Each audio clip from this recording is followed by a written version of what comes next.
Hello again. I just wanted to briefly talk about some strange coincidences I've been noticing with the skeletal system in relation to life energy and how it's manipulated throughout the body. And these ideas directly come from Wilhelm Reich and Nikola Tesla on the nature of life energy and how it's gathered by organic material and reflected by inorganic material. And these ideas and this rule of thumb made me think about the more obvious parts of the body, which is the skeletal system, it being composed of mostly calcium, the bone mostly being composed of calcium, which is a inorganic material or a metal. I start considering how that played a role in life energy in the body. And what it drawn me to, what I started leaning towards, was the more obvious structures of the body, which were the rib cage and the pelvis. And when looking at the rib cage, we're generally taught that the rib cage is a cage that protects the vital organs underneath it from exterior forces, so it doesn't receive any type of damage. This is one dimension at looking at things.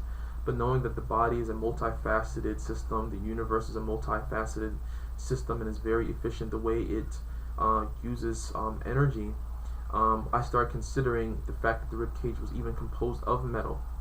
And the largest organ that it protects are the lungs, and the lungs are basically an ether pump or a life energy pump, where it gathers this life energy, this ether energy, from the atmosphere, draws it in as the lungs expand, and as it's drawn in, the rib cage seems as though it kind of reflects or repels this life energy based on the principles of Wilhelm Reich and Tesla.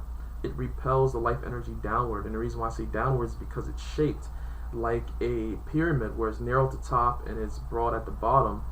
It kind of repels this energy towards the intestinal region downward, where the intestinal region is not being guarded or protected by anything. It's pretty much just exposed.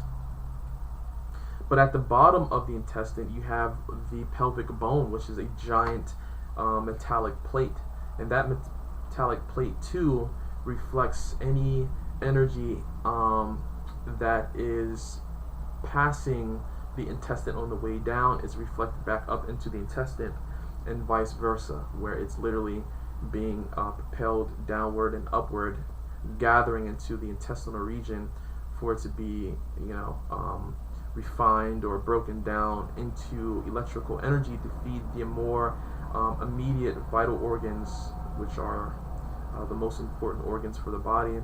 And this is just interesting because I really thought about Wilhelm Reich and his discovery on life energy, where his microscope was surrounded by a steel cage and a wool cover. And when he was observing these microorganisms, he noticed that this energy was starting to accumulate. It had a bluish glow to it, and it surrounded the microorganisms as well. And he broke down the steel cage and moved all the equipment and even moved the dish, and that energy was still there, glowing. I found that very interesting because the rib cage is an expansive metallic cage that I feel like has the same function, where it literally keeps the newly gathered life energy from the atmosphere in, and moves it downward based on the characteristics of metallic properties on life energy, where it repels it. And so that's pretty much it. So if you do enjoy this video, please like or comment this and that, and I will post the next video soon. Peace.